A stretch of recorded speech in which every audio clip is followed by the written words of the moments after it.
Lots to talk about. Senior NFL reporter for the Monday Morning Quarterback. He's our friend Albert Breer, and there is a lot cooking around the NFL. The trading deadline is Tuesday, so there is a lot of stuff going on. And I want to address, because he's in the New England area, I want to address this. Stephon Gilmore is on, in the trade rumors. Albert Breer is now joining us, brought to you by Mercedes-Benz, the best or nothing. Listen, this is not a good football team. They're the slowest offensive team in the league. We can all blame Cam, but we said this the last 2 years on this show. They don't draft offensive players particularly well at the skill positions. They're slow. N'Keal Harry could be a bust. I look at this right now, and I do not think the answer is Cam Newton. I think the answer is to draft better offensive players and go into the draft. My gut feeling is Gilmore's graded the lowest he has graded since he's been a Patriot. What they need is a top 6 draft pick, not a 6th or a 7th win. I think they may move him. What are your thoughts on that? I know they've explored it. I mean, I can tell you unequivocally, they had discussions with other teams about him in March and April, and they had discussions with other teams again about him at the beginning of training camp. Now, since then, they did give him a raise, but it's just sort of a quote-unquote raise, Colin. They moved basically $4 million from 2021 to 2020. So put it this way. If Stephon Gilmore wasn't willing to play at $11 million this year, so they had to give him a bump to $15 million, will he be willing to play at $7 million next year? Probably not. You'd probably have to extend him before that. And that's why most teams looked at the Patriots' move to give Gilmore the raise when they gave it to him as a sign that this is going to be his final year in New England. And if this is his final year in New England, then I think based on where they are as a team right now, if they're honest about where they are from a roster standpoint, all the problems that you just pointed out there, then they have to look at it. So I think they'll probably get calls over the next few days, and it wouldn't surprise me if they entertain it. If they're reasonable about it, I think he could move. I don't think they get a 1 for him. Guys in their 30s almost never go for first-round picks, but I do think it's something that they would listen on. Are people in New England, listen, you can say, when people get a divorce, you can say, I hope for the best for the other people. But if a guy gets divorced, he doesn't want, his wife to marry George Clooney, all right? Let's be honest about it here, Denzel Washington. So in the end, I mean, Brady's literally the best player in the NFC. Come on, Albert, it stings a little in New England, doesn't it?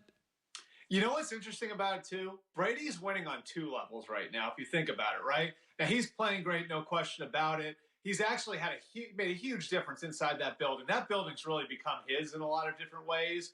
And you see guys buying in at a different level than they were before because of him. So he wins on that front, right? He's winning games. He's playing well. He's an MVP candidate, all the rest of it.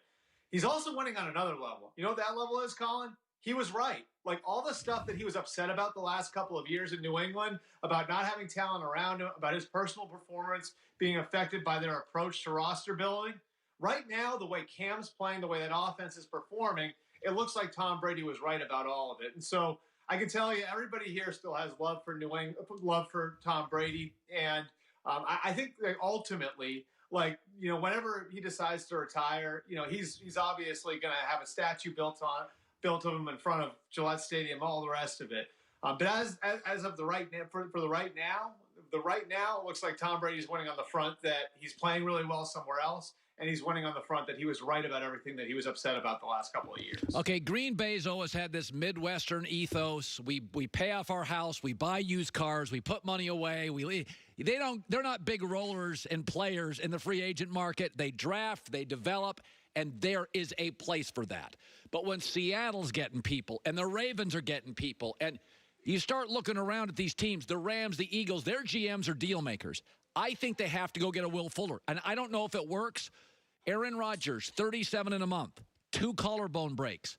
I think Green Bay's got to make a move. I think they're going to feel some pressure. Do you think they make a move for a Fuller or a Amari Cooper? You know what, Colin? I would actually look at it differently. I think since Brian Gutekunst got there as the general manager, he was promoted to be general manager, and Ted Thompson retired, they have been more aggressive. They went out and got Preston Smith and Zadarius Smith for their defensive front. They've been more aggressive in trading draft picks. There's no question the ethos has changed there. We just haven't seen it manifest as far as adding a weapon on the fly during the season. And I certainly think that's something they're going to be looking at. You mentioned Will Fuller. There's a specific reason why that makes sense. If you look at the way that offense, the Shanahan type of offense is built, there's always one burner. There's always one guy who can take the top off. And when Matt LaFleur was in Atlanta and they were playing really well, that was Taylor Gabriel. we've seen it at different levels in different places. I certainly think that if there was someone available like that would make sense for them, I think the Packers would seriously look at it. Will Fuller can be that guy. Another guy down in Houston, Kenny Stills, could be available. Those two guys, I think, would make some sense. If Deshaun Jackson had stayed healthy, I think he's somebody else that you might have looked at. But I think the Packers are certainly open to the idea of adding some speed to the offense because it's sort of the one missing piece that Matt LaFleur has left in putting together the Shanahan type of offense. So the Cowboys are 7.5-point Fox Bet underdogs to Philadelphia. They go out. They may be on a third-string quarterback. They get blown out. They made a couple of moves yesterday. They were little moves to get rid of some defensive guys. I contend they're in a rebuild. They just don't want to admit it. Michael Gallup. They don't need Cedric Wilson, CeeDee Lamb, Michael Gallup, Amari Cooper. They don't need four. What they need is draft picks and salary cap space. If they were to move a receiver, and if they get blown out this weekend, you start getting to a point like, okay, Tuesday's the deadline. Do you think a Cooper or a Michael Gallup would be moved if they had to make a choice? I think there's no question it would be Cooper. And it's not because Cooper's a bad player, has been a bad guy in the building, any of that. It more has to do with their salary cap situation. And if you look at all of the guys they've signed long-term, and there are a lot of them, Jalen Smith, DeMarcus Lawrence, Zach Martin, Tyron Smith, Zeke Elliott, they're going to have to take care of Dak Prescott after this year. You look at logistically where they're at with the salary cap going down next year, there's going to be sort of a traffic jam of salary cap numbers there. And so if they are going to look at moving players ahead of the deadline, I think that it's going to be with an eye towards 2021. CeeDee Lamb still on a rookie contract. Michael Gallup still on a rookie contract. Amari Cooper is making $20 million a year. The math is very, very simple there. So I think it would absolutely have to be Amari Cooper over the other two. Finally, Albert Breer, a couple minutes left. Tua debuts Sunday. He doesn't have ideal size. He's not a runaround guy like Russell Wilson. I had an epiphany last night. This is not going to work. I had a bad epiphany last night. What do your sources say on Tua? What are the expectations?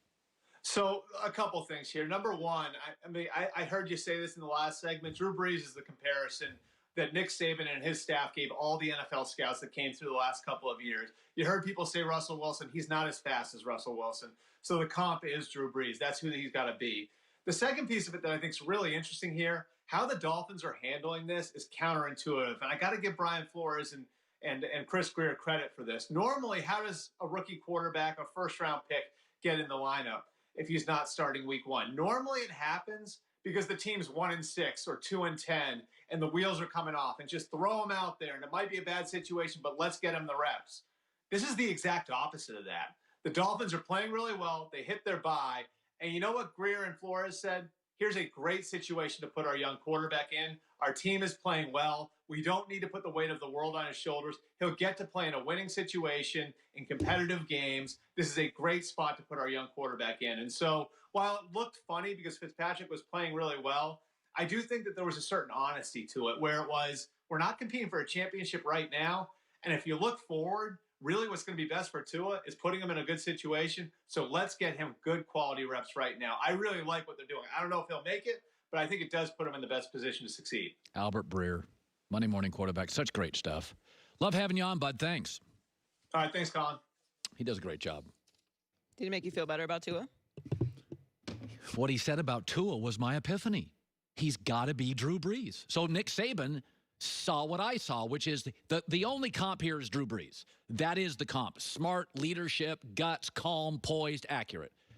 So, I mean, that's like being... I think that is, one of the many criticisms of me, too handsome, too smart, right. The one that really I've never understood, calling flip-flops. And I'm like, time out. If I get new information, do you not want me to give it to you? If I'm a weatherman and you're going to have a wedding and I see a new storm front coming and your beautiful daughter's going to have a wedding, should I go, no, I told him on Tuesday it wasn't going to rain? I don't entertain people like that. They just don't get it. Let me ask you this. Every business that's ever started in America, what if something doesn't work? Well, I can't flip-flop to a new... Jeff Bezos created an online bookstore.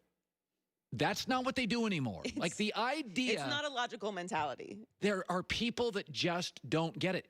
You should flip constantly because you're getting new information constantly. Do you want to be a guy that... That's why I don't talk as much regular season baseball as other hosts. The world changed. It's a football world.